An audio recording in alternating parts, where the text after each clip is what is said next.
Husband's fury over my job choice. I love my husband and he's an amazing man, but we have flaws like everyone else. We both aged out of foster care and met at a youth fulfillment program, basically a work camp that helps kids with no families learn the fundamentals for living, finances, certificates, as needed.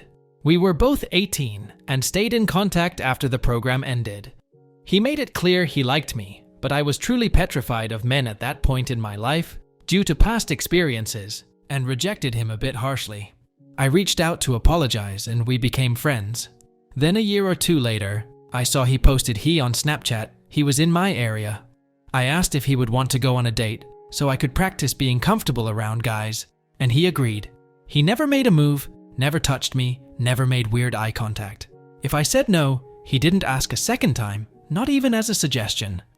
We went on these platonic dates for months with nothing happening, and one day I asked for a hug, and then asked for a kiss, and he asked me to be his girlfriend. We got married a year after, and our 7-year anniversary is around the corner. We agreed we would not even think about having kids until we were older, since both of us were the product of young parents. We've really just only focused on getting by, on using as little money as possible, and saving up every dime to buy a house. Thankfully, we got our house a few months ago, and we were both able to quit our second jobs, and for the first time, only work regular 9-5s. Yay! I've discovered I really like gardening and baking, and I love having a real home. We have been discussing adding to our family by having a baby, and I feel very ready to be a mom. Scared still, yes, but ready. But my husband brought up how sad I would be if I had quit since I've worked so hard. I told him I had zero plans to quit. I would only take maternity leave. Plus, my company allows maternal and paternal remote options for 1 year after birth, so I can just work from home if needed.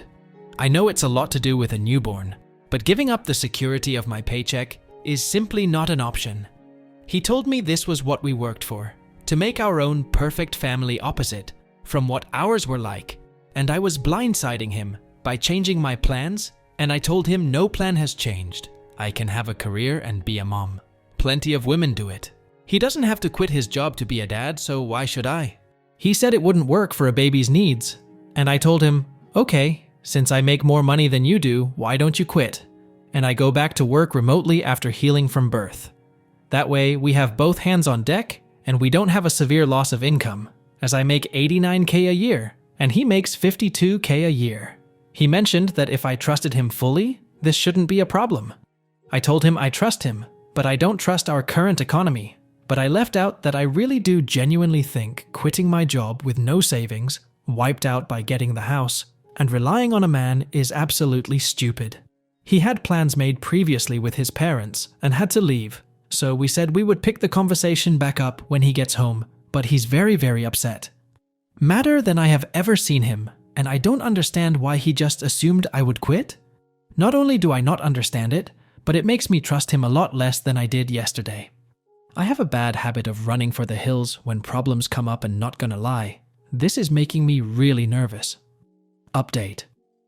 It's been a few days since he came home and told me he met a girl at work, and she's a better woman than me, and that she has a son already and will be a stay-at-home wife or girlfriend or whatever the fuck. He gets his happy ending, I guess. He texted me right before I got off work and asked me to pick up food from one of our usual date night spots.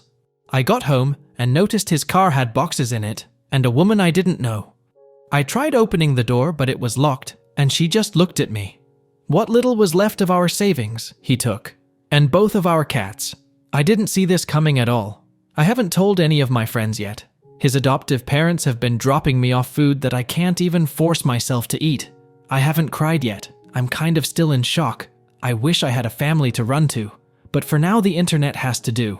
I haven't answered any of his calls or texts. He keeps trying to check in, ask if I'm okay. How the fuck would I be okay? I never thought he would cheat. I asked him to promise if there was ever someone else he would just tell me as soon as he knew.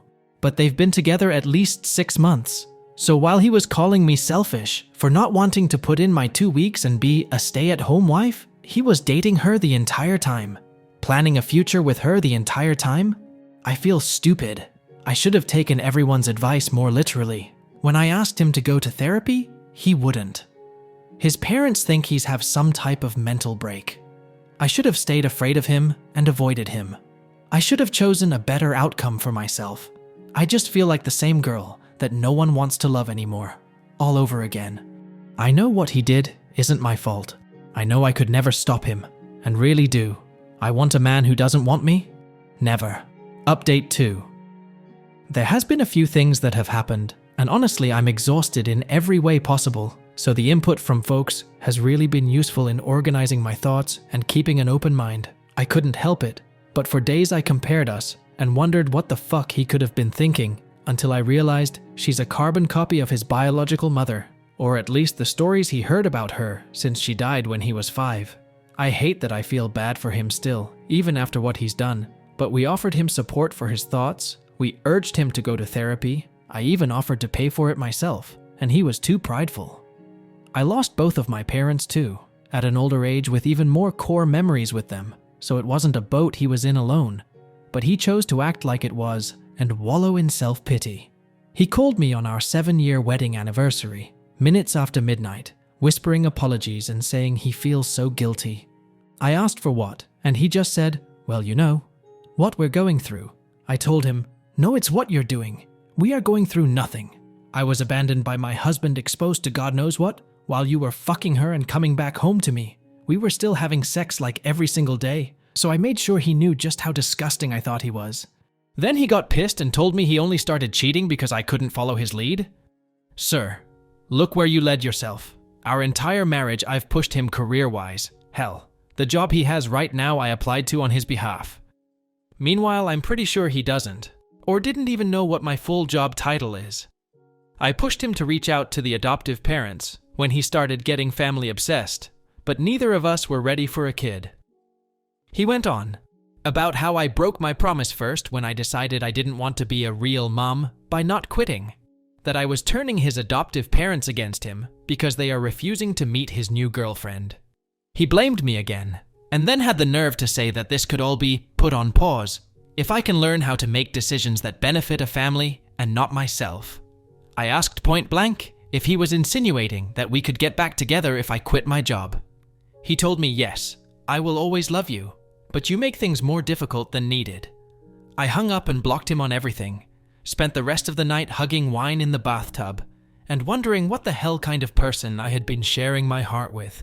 The next day he went public with their relationship, posting a photo to Instagram, and most of our mutual friends reached out, with my closest friends commenting less than kind things on the photo.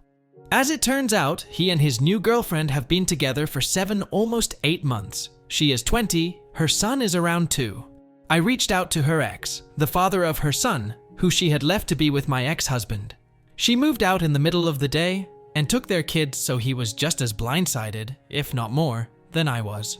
We met up and went for a walk, stopped by a bar, literally cried, laughed, hugged each other, sang songs way too loudly, and sobbed in public like a lunatic, but it helped so much. We also made sure to exchange evidence for any court battles.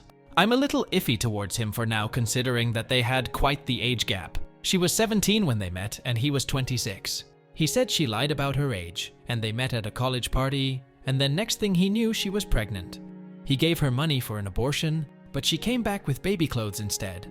So he tried to do the right thing and moved her in with him. Also, she's not actually allergic to cats. She just hates them. She also was very aware he was married and has been to the house multiple times. He admitted he had cheated on her before their son had been born, while she was pregnant, but that she didn't tell him she knew until after she had moved out with their son. He said he was still texting her every day, not just about their son, but also about possibly working things out. He wants her back, but she seems to be head over heels for my husband, just like I was. I told him good luck, but yeah, not the direction I'm going in at all. This time, he made his bed, and he will lay in it for good. Our chances of reconciliation are 0. I have never accepted someone back into my life after a betrayal, and it won't start now. At first, I wanted to make sure the divorce was going to be short and as simple as possible, even if it meant giving up some things. But after that conversation, I have decided I'm fighting tooth and nail for everything I can possibly get. I live in a no-fault divorce state, but my state does have special laws for adultery, can still sue for it here. and the divorce attorney I've consulted said it looks pretty good that I won't have to pay him alimony.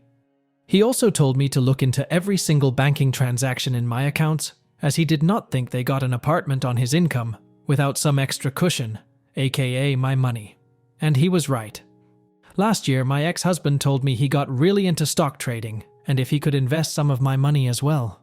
Guess who was never doing any stock trading, and the screenshots he showed me were all fake, pulled from somewhere else, and he had been sending that money to his girlfriend or saving it for their new place. I've been pretty enraged since finding that out. He asked his adoptive parents to ask me to allow him visitation rights to see the cats, after he had to give them back once he realized his new GF is allergic to them. I relayed that he needs to first run me my fucking money, and then take it up with the judge. I didn't think visitation was a real thing for pets, but according to my lawyer, it very much is. I officially filed for divorce yesterday, and he emailed me quite the colorful email about how selfish and bitter I am for not putting my pride aside and being so fast to file for divorce and refusing to let him stop by the house to see the cats that now he's accusing me of cheating. I read somewhere that you never really know someone until you're divorcing them, and I can truly confirm that is true. I felt like you guys deserved some sort of update, considering how much support I was given. I can't share more details for now, but really thank you all again.